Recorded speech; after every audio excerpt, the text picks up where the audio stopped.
A baby is bathed by Lionel Messi in a charity photo shoot. 18 years later, that same baby wears his number 10 in Barcelona. And this week he is 4 games away from winning the World Cup at 19. This is your life as Lamine Yamal. 2007. A small apartment in Mataró, just outside Barcelona. A baby boy is born to a Moroccan father and a mother from Equatorial Guinea. Money is short. Hope is not. When he is 5 months old, his parents enter a charity raffle for a photo shoot. The photographer needs a star to pose with the baby. The star who shows up is a shy 20-year-old named Lionel Messi. Messi bathes the baby in a plastic tub, smiles for the camera, and forgets about it. The photo gets printed in a calendar and disappears into a drawer for 17 years. Nobody in that room knew they had just photographed a prophecy. Rocafonda. Postal code 08304. A working-class neighborhood where half the families came from somewhere else, chasing a better life. Your parents split up, money gets tighter, and some weeks your father barely makes rent. But there is a small dirt pitch between the apartment blocks, and there you are, untouchable. Kids twice your size kick you, and you get up smiling. The ball obeys your left foot like it signed a contract with it.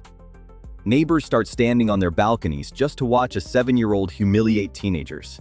Years later, when the world asks about your goal celebration, you will point your fingers to form 3 numbers. 3, 0, 4. You never left Rocafonda. You just brought it with you. 2014. Barcelona scouts have seen 1,000 talented kids. They watch you for 10 minutes and start making phone calls. At 7 years old, you walk into La Masia, the academy that built Messi, Iniesta, and Xavi. The famous farmhouse eats young dreams for breakfast. Hundreds arrive. Almost nobody survives. Your first coaches notice something strange. Under pressure, you get calmer. Every year the club promotes the best boys, and every year your name is first on the list. By 14, the coaches of the first team are asking about you by name. By 15, they stop asking and send for you. April 29th, 2023. Camp Nou, Barcelona against Real Betis. In the second half, Xavi turns to the bench and calls the kid with braces on his teeth. 15 years, 9 months, and 16 days old. The youngest Barcelona debutant in over a century. You still have homework due on Monday. The cameras zoom in on your boots because even they look too big for you. First touch, clean. First dribble, the stadium leans forward. Somewhere in Rocafonda, an entire neighborhood is screaming at one television. You play 7 minutes. The next morning, the newspapers only talk about them. The following season, the records start falling like dominoes. Youngest goalscorer in the entire history of La Liga. Youngest player ever in El Clasico. Spain calls you up at 16, and in your first match you score. Analysts keep repeating one impossible sentence. He plays like a veteran of 30. Defenders learn the scouting report by heart. He always cuts inside on his left foot, everyone knows it, and it changes absolutely nothing. Your body is 16, but your left foot was born in another century. Barcelona quietly slaps a €1 billion release clause on a boy who cannot legally drive. Germany, summer of 2024, the European Championship.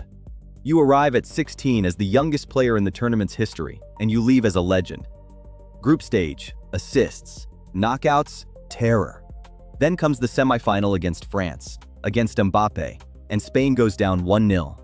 In minute 21, you receive the ball far from goal, take one touch, and paint the top corner from 25 meters. The stadium stops breathing.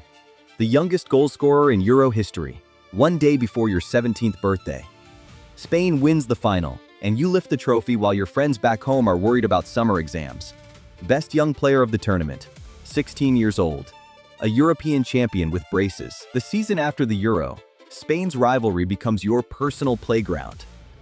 Barcelona faces Real Madrid 4 times that year, and you win all 4. A 4-0 demolition inside the Bernabeu. A 5-2 in the Super Cup final. A 3-2 in the Copa del Rey final. Madrid changes coaches, changes tactics, changes defenders, and nothing works. You are 17 years old and you own the biggest fixture in world football. Barcelona wins the league and the cup, and grown analysts start saying the sentence out loud. The Clasico has a new king, and he cannot even rent a car. But that same season teaches you the other side of football. The Champions League semifinal against Inter Milan becomes one of the greatest ties ever played. 7 goals in Barcelona. Then extra time chaos in Milan. You produce moments that make veterans look like statues, and it is still not enough. Inter wins the tie by a single goal, and the cameras find you sitting alone on the grass, staring at nothing. 17, and you just learned that magic does not guarantee endings.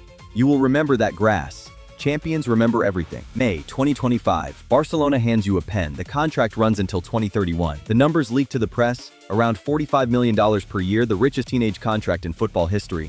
But money is not the headline. The club gives you the number 10 shirt, Ronaldinho's 10, Messi's 10, the heaviest piece of fabric in world football, handed to a 17-year-old from Rocafonda. Grown men debate on television whether it is too much, too soon. You answer the only way you know. Goals, assists, and that grin of a kid who knows a secret. The baby from the photo now wears the number of the man who bathed him. Then fame arrives with its full weight. Your 18th birthday party makes international headlines. Every camera in Spain follows your car. Every dinner becomes a story. Every friend becomes a debate. And millions of strangers have opinions about a teenager they never met. Older legends warn that talent has been drowned by fame before. The critics sit and wait for the fall. And your answer never changes. You show up, you train, you produce, and you point 3 fingers at the sky. 3, 0, 4. The neighborhood taught you long ago that noise is just noise. September 2025. Paris, the Ballon d'Or Gala. You sit in the front row genuinely believing you will win it, and you have the numbers to argue. The envelope opens, and the name inside is Ousmane Dembélé, 2nd place. At 18. You win the Copa Trophy for Best Young Player instead, the only human ever to win it twice. But it feels like a silver medal on a golden night.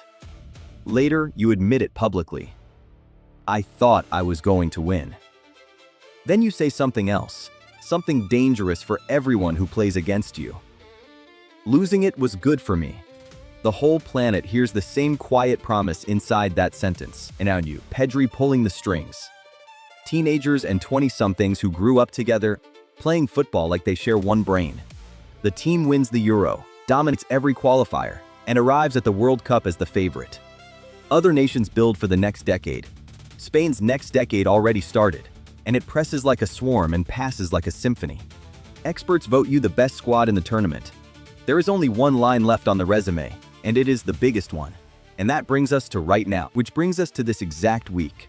July 2026. The World Cup in America.